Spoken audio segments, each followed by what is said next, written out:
आप लोगों का स्वागत है मेरे एक और वीडियो में। आज का जो टॉपिक होने वाला है वो बिहार बोर्ड का क्लास 8 का आज से मैथ शुरू होगा। तो हम सब ऑलरेडी क्लास 9th और क्लास 10th का मैथ शुरू कर चुके हैं, तो क्लास 8 का भी आज से शुरू हो रहा है। और मैं कोशिश करूंगा कि क्लास 10th, क्लास 9th और क्लास 8 का जो मैथ है वो जुलाई तक आपका समाप्त कर दूं, ठीक है। तो कोशिश करेंगे कि जुलाई तक पूरा एनसीईआरटी कंप्लीट हो जाएगा, जो बिहार बोर्ड के लिए आती है बुक, ठीक है, बीएसईबी के लिए। तो सारा मैथ समाप्त कर लेंगे। तो फिलहाल आज से शुरू करते हैं क्लास 8 का बिहार बोर्ड का प्रश्नावली 1.1 और एक एक करके समझने का प्रयास करते हैं, ठीक है। तो ये है बुक, और बुक में आपको दिखा देता हूँ। ये वाला चैप्टर है, आप देख लें अगर आपको दिख रहा हो, ठीक है। तो एनसीईआरटी जो आपकी क्लास में चलता है वही वाला आपको बुक लेना है, वहीं पर ये प्रश्न मिलेगा, ठीक है। तो बोलता है निम्नलिखित में से प्रत्येक के योज प्रतिलोम लिखिए। तो बहुत सिंपल है, 1.1 है, योज प्रतिलोम कैसे लिखेंगे। तो मैं यहाँ पे आंसर लिख रहा हूं। तो पहला का देखिए, जहां जो प्लस में है उसको आप माइनस में लिखेंगे, जो माइनस में है उसको आप प्लस में लिखेंगे, ठीक है। तो योज प्रतिलोम का अर्थ ये हुआ कि साइन को बदल देना, ठीक है, अपोजिट साइन लिख देना।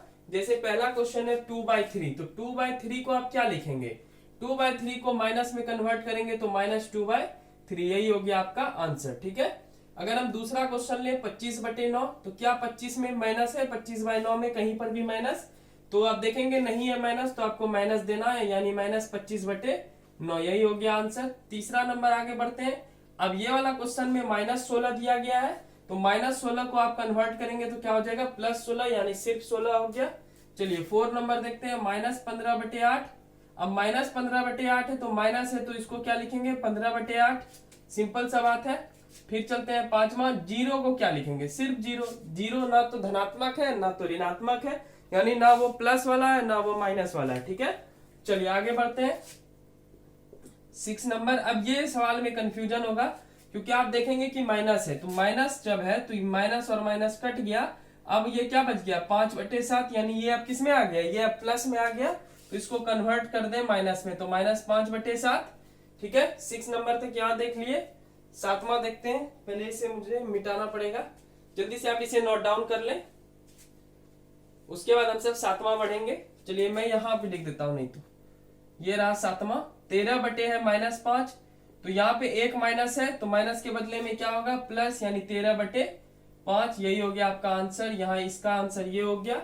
8वां मैं इधर बना रहा हूं, तो 8वां क्या है, -2/15, चूंकि एक माइनस है तो माइनस उधर जाएगा प्लस, तो 2/15, तो ये हो गया योज प्रतिलोम, ठीक है।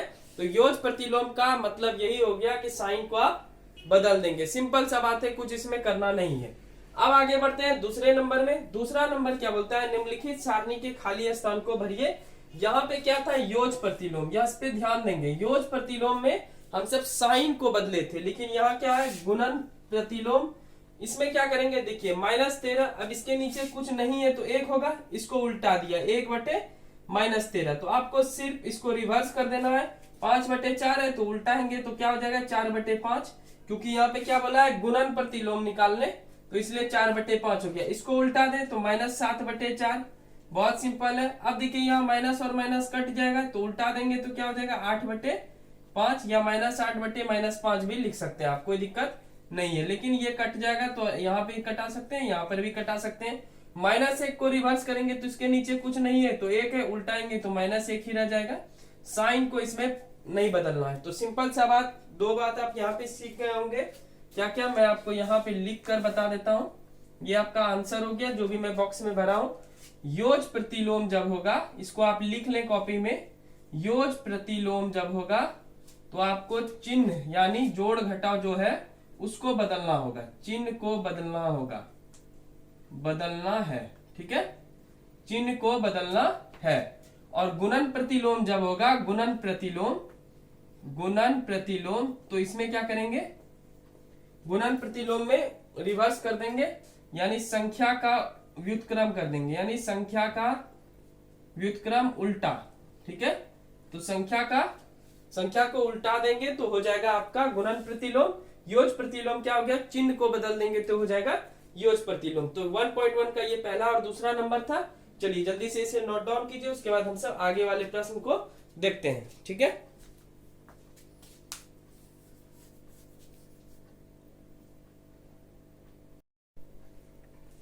चलिए थर्ड नंबर अब देखते हैं।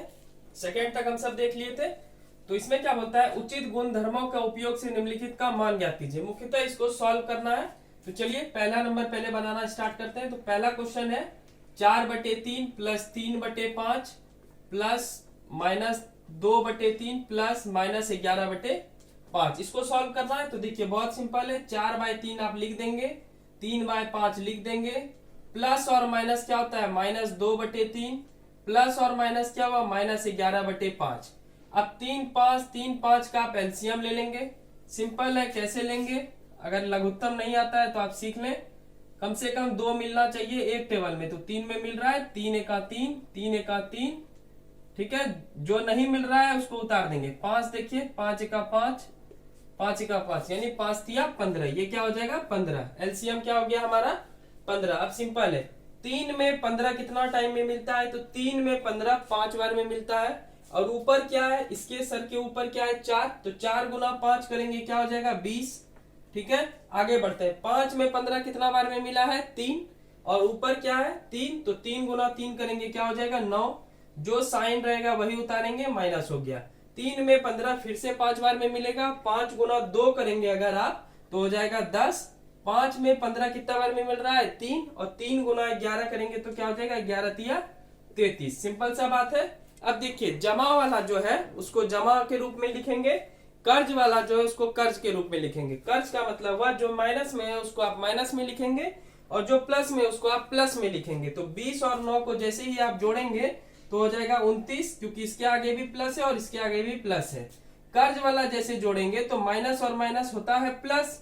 आप 10 रुपया किसी से कर्ज लिए और एक और व्यक्ति से आप 33 रुपया कर्ज ले लिए, तो आपको कर्ज कितना हो गया 33 और 10 43, और बाय क्या हो जाएगा 15। अब इसमें बच्चे बहुत कंफ्यूज करते हैं कि साइन कौन सा होना चाहिए। चलिए ये कंफ्यूजन को आज हम दूर करते हैं।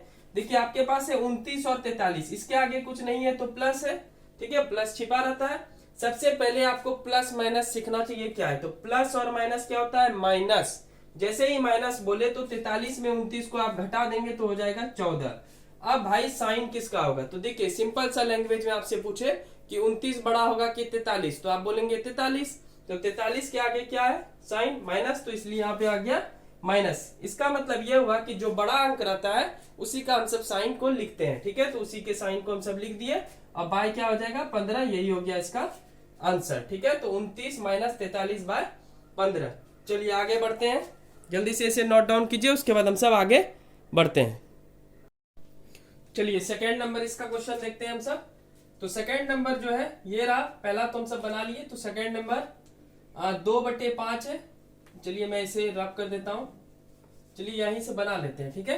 तो 2/5 है, सॉल्व करते हैं। गुना -3/7 है, -1/6 है, गुना 3/2 है, प्लस 1/14 है, गुना 2/5 है। देखिए इसका 3 डिपार्टमेंट है। अगर आप सोचेंगे 3 डिपार्टमेंट में क्या बोल रहा हूं, तो यहाँ पे संबंध मल्टीप्लाई का है, इन दोनों में गुना का संबंध है, इन दोनों में गुना का संबंध है, इन दोनों में गुना का संबंध है। तो जहां पे डिवाइड और गुना का संबंध होता है, ठीक है, वहां पे आप कटा सकते हैं। लेकिन अगर प्लस और माइनस का संबंध है तो वहां पे आप कटा नहीं सकते हैं, ठीक है। तो एक ये बन गया, दूसरा डिपार्टमेंट ये वाला बन गया, और तीसरा डिपार्टमेंट ये वाला बन गया। समझ पा रहे हैं आप सब। तो हम सबको क्या क्या कटाना है वो आपको समझ गए। इससे इन सब से कटा सकते हैं, इन दोनों को कटा सकते हैं, इन दोनों को कटा सकते हैं, पर 3 से मान लेते हैं 2 से इस 14 को नहीं कटा सकते हैं, या 2 से इस 2 को नहीं कटा सकते हैं, क्योंकि बीच में क्या जाता है प्लस। चलिए अब मैं साफ से फिर से लिख देता हूं। तो 2/5 गुना -3/7 -1/6 गुना 3/2 प्लस 1/14 गुना 2/5। चलिए कटाए, ये तो कटने वाला है नहीं, तो -3 गुना 2 करेंगे 6, और 7 गुना 5 करेंगे हो जाएगा 35। यहाँ कटेगा 3 से 6 कितना टाइम में कट गया 2, यहाँ पे माइनस है तो माइनस नीचे आ गया 1। 2 गुना 2 करेंगे 4, क्योंकि नीचे और नीचे आपका गुना होता है। 2 गुना 2 से डिवाइड करेंगे 14 को तो 7, तो 1/7 35। अब सिंपल से अगर एलसीएम ले तो 35 और 4 का एलसीएम होगा, कटेगा नहीं तो 140 होगा, मल्टीप्लाई आप कर देंगे। 35 गुना 4 कर देंगे 140 होगा, मल्टीप्लाई कर लीजिएगा आप सब। आगे बढ़ते हैं। 35 में 140 मिलता है 4 बार में, और 4 गुना 6 करेंगे तो 6 गुना 4 किए तो 24। चूंकि यहाँ माइनस है तो यहाँ पे क्या दे देंगे माइनस।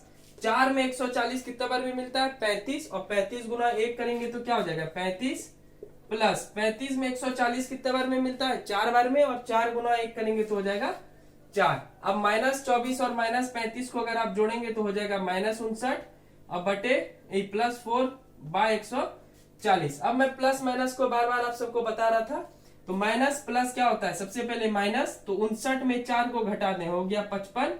अब आपसे पूछेंगे 59 बड़ा होता है या 4, तो आप बोलेंगे 59, तो 59 जो है 59 का साइन क्या है माइनस है, इसलिए यहाँ पे हो जाएगा -/140। चूंकि इकाई स्थान पे 5 और 0 है तो इसलिए ये 5 से कट जाएगा, तो 5 से इसको कटाएंगे 11, अब 5 से इसको कटाएंगे 28, तो ये आंसर क्या हो गया -11/28। ये सिंपल सा क्वेश्चन था, आई होप कि समझ गए होंगे। जल्दी से इसे नोट डाउन कीजिए, उसके बाद हम सब चौथे क्वेश्चन की ओर बढ़ेंगे।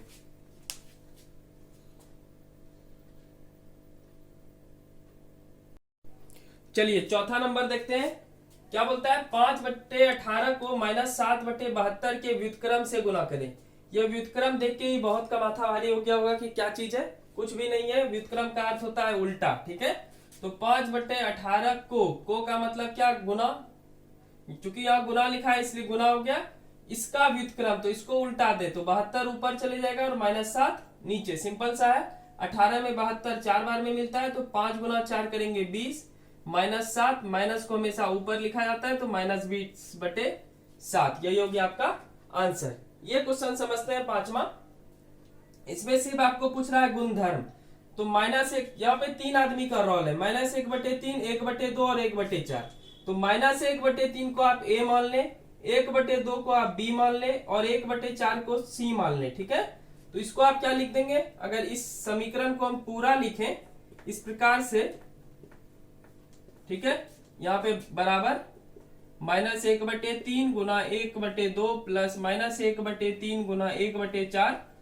तो आप -1/3 के बदले में क्या माने हैं ए, 1/2 के बदले में क्या माने हैं बी, 1/4 के बदले में सी, फिर यहाँ 1/3 के बदले में ए, 1/2 के बदले में बी, 1/3 के बदले में -1/3 के बदले में ए और 1/4 के बदले में सी। तो ऐसा समीकरण जहां पर भी आप देखेंगे आप याद कर लें इस समीकरण को, ये 7 क्लास में है पहला ही चैप्टर में। ये कौन सा नियम होगा, तो ये होगा वितरण नियम। क्या होगा, वितरण नियम। तो यही हो गया इसका आंसर। सिर्फ क्या पूछ रहा है, कौन सा गुणधर्म है, तो वितरण नियम है। समझ में आ गया होगा। a into b plus c बराबर a into b plus a into c, ये क्या होता है, वितरण नियम होता है। चलिए अब हम सब बढ़ते हैं छठे और सातवें प्रश्न की ओर। जल्दी से इसे नोट डाउन करें, उसके बाद आगे हम सब अग्रसर होते हैं। चलिए 6 नंबर और 7 नंबर बहुत इजी क्वेश्चन है। तो पहले 6 नंबर को हम सब देखेंगे। क्या -1/8 का गुणात्मक प्रतिलोम 8/9 है, कारण सहित उत्तर दीजिए। क्या बोल रहा है, -1/8 का गुणात्मक प्रतिलोम, यानी आप क्या करेंगे गुना 8/9, ठीक है। अब इन दोनों को मल्टीप्लाई करते हैं तो 8 गुना 1 किया 8, 8 में 1 जोड़ेंगे हो जाएगा 9/8 और गुना 8/9, कटा दें 9 से 9 एक बार में, 8 से 8 एक बार में। लेकिन चूंकि यहाँ माइनस है तो यह गुणात्मक प्रतिलोम होगा, तो यह गुणात्मक प्रतिलोम नहीं है। क्यों नहीं है, तो यह सबसे पहले लिख दें, यह गुणात्मक प्रतिलोम नहीं है क्योंकि यहां -1 है। क्या है, -1 है, यानी -1 आने के कारण यह गुणात्मक प्रतिलोम नहीं होगा। चलिए 7 नंबर यहीं पे देख लेते हैं, सेम क्वेश्चन है। क्या 3/1/3 का गुणात्मक प्रतिलोम 0.3 है। तो गुणात्मक है तो आप गुना देंगे 0.3, तो 3 तिया 9, 9 1 10/3। इसको अगर आप उड़ा दें दशमलव को, दशमलव के बदले में 1 हो जाएगा, यहाँ 0, तो 3/10 हो गया। 3 से 3 कट गया एक बार में, 10 से 10 कट गया एक बार में, 1 गुना 1 करेंगे क्या हो जाएगा 1। तो यह गुणात्मक प्रतिलोम है, यह गुणात्मक प्रतिलोम है, ठीक है। 1 आ जाने के कारण यह गुणात्मक प्रतिलोम हो गया और -1 हो जाने के कारण 6 नंबर गुणात्मक प्रतिलोम नहीं हुआ। जहां पे माइनस आ जाएगा वहां पे गुणात्मक प्रतिलोम नहीं होगा। ठीक है, चलिए आगे बढ़ते हैं हम सब 8वें प्रश्न की ओर। इसे जल्दी से नोट डाउन कर लें।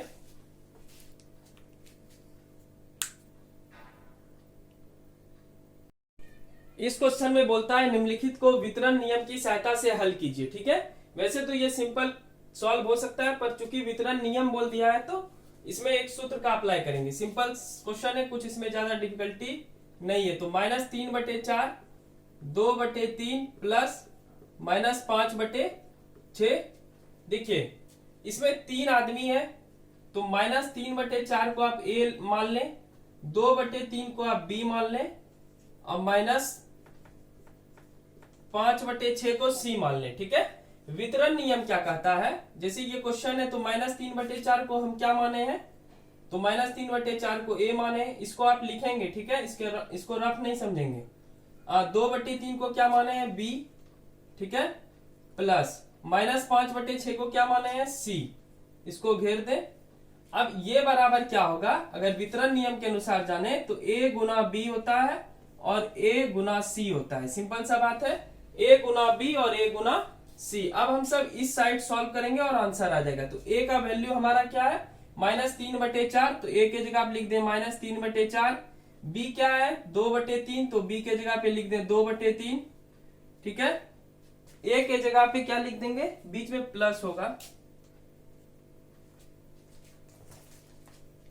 हाँ प्लस है। ठीक है, तो यहां पे भी प्लस दे दें। a के जगह पे आप क्या लिखेंगे, -3/4। c के जगह पे क्या लिखेंगे, c के जगह पे -5/6। ठीक है, तो वितरण नियम यही है, a गुना b plus c into a गुना बी प्लस ए गुना सी। ठीक है, ये 5वां नंबर क्वेश्चन में हम सब देखे थे। अब जो जो कटता है कटा दें। देखिए 3 से 3 कितना टाइम में कटा, एक बार में। 2 से 4 कितना बार में कटा, 2 से 4 कितना बार में कटा, 2 बार में। ठीक है, तो ऊपर हो गया -1/2, ये बड़ा सा प्लस है ही हमारा। देखिए 3 से अगर 6 कटाएंगे तो 2 बार में कटेगा। अब माइनस और माइनस हो गया प्लस, यानी गुना जब करेंगे तो जो लास्ट में बोलते हैं वही हो गया, तो हो गया 5, और 4 गुना 2 करेंगे तो हो जाएगा 8। अब 2 और 8 का लघुत्तम 8 हो जाएगा। 2 में 8 कितना बार में मिलता है, 4 बार में। 4 गुना 1 करेंगे तो क्या होगा, -4। 8 और 8 मिल गया सिर्फ 5, और 5 में 4 घटाएंगे तो हो जाएगा 1/8। यही हो गया आपका आंसर। ये हो गया आपका पहला क्वेश्चन। तो वितरण नियम यही है। एक और सवाल देखेंगे, उसके बाद आप सब वितरण नियम सीख जाएंगे। जल्दी से इसे नोट डाउन कर लें ताकि मैं अगले क्वेश्चन की ओर बढ़ूं।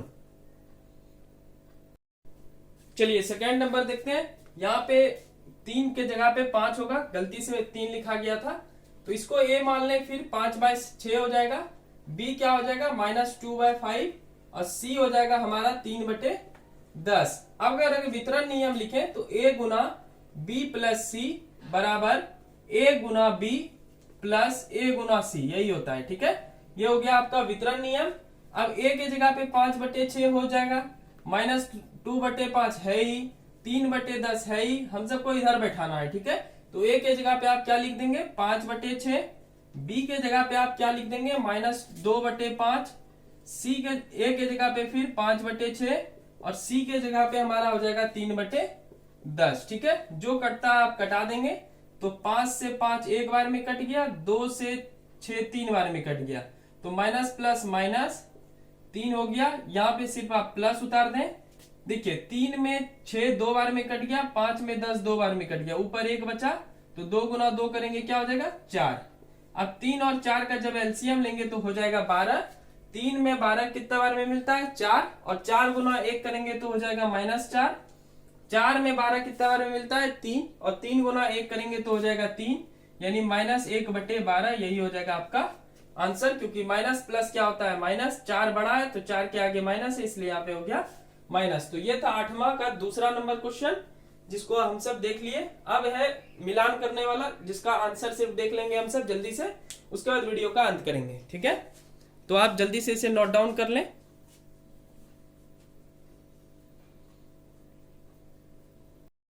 चलिए इसका आप क्वेश्चन अपने बुक में देख लेंगे, मैं डायरेक्ट आंसर बता रहा हूं। ठीक है, तो पहला का आंसर हो जाएगा आपका जे। पहला का आंसर क्या हो गया, जे। मैं इधर लिख भी दे रहा हूं, पहला का आंसर हो गया जे। आप ये बुक में भी देख सकते हैं। दूसरा का आंसर हो जाएगा आई। ठीक है, तो दूसरा का आंसर क्या हो गया आई। तीसरा देख लेते हैं, तीसरा का आंसर हो जाएगा आपका माइनस, तीसरा का आंसर हो जाएगा एच, तो तीसरा का आंसर हो गया एच। चौथा हमारा देख लेते हैं, चौथा का आंसर हो जाएगा एफ, तो चौथा का आंसर हो गया एफ। मैं इधर भी लिख दे रहा हूं ताकि आपको क्लियरिटी हो जाए। पांचवा का आंसर हो जाएगा सी, तो पांचवा का आंसर हो गया सी। छठा का आंसर देख लेते हैं, छठा का आंसर आपका हो जाएगा ए, तो छठा का आंसर हो गया ए। ठीक है, सातवां क्वेश्चन देख लेते हैं, सातवां का आंसर हो गया minus B, sorry B minus B क्या बोल रहे, सातवां का आंसर हो गया बी। ठीक है, आठवां का हो गया ई, आठवां का हो जाएगा ई, तो यहां पे मैं लिख दे रहा हूं आठवां का ई। नौवां का देख लेते हैं, नौवां का आंसर हो जाएगा आपका जी, नौवां का आंसर क्या हो गया जी। और आखिरी है 10वां जो कि डी बचा हुआ है, तो 10 का आंसर हो जाएगा आपका डी। ठीक है, तो ये था हमारा क्लास 8 का 1.1 जो कि पूरा समाप्त होता है। आप आंसर मैच कर लेंगे अपने बुक से। ठीक है, जहां तक क्वेश्चन बताने का बात था वहां तक मैंने बता दिया। बाकी कोई भी क्वेरीज हो तो कमेंट बॉक्स खुला हुआ है, आप कमेंट करके पूछ सकते हैं। तो क्लास 9, क्लास 10 और क्लास 8 तीनों का मैथ शुरू हो चुका है। प्लेलिस्ट मैंने बना दिया है, बिहार बोर्ड गणित क्लास 9, बिहार बोर्ड गणित क्लास 10 और बिहार बोर्ड गणित क्लास 8। तो 8 वाले बच्चे 8 वाले प्लेलिस्ट में को विजिट करेंगे, 9 वाले 9 को और 10th वाले 10th को। ठीक है, बाकी बीपीएससी का जो साइंस का चल रहा है, बिहार स्पेशल का भी आएगा वीडियो, वो तो चल ही रहा है। ठीक है, उसका भी प्लेलिस्ट बना हुआ है, तो आप उसको फॉलो करेंगे। चलिए मिलते हैं नेक्स्ट वीडियो में। वीडियो अच्छी लगी हो तो चैनल को जरूर सब्सक्राइब कर लें और लाइक कर लेंगे। चलिए मिलते हैं नेक्स्ट वीडियो में, तब तक के लिए बाय बाय।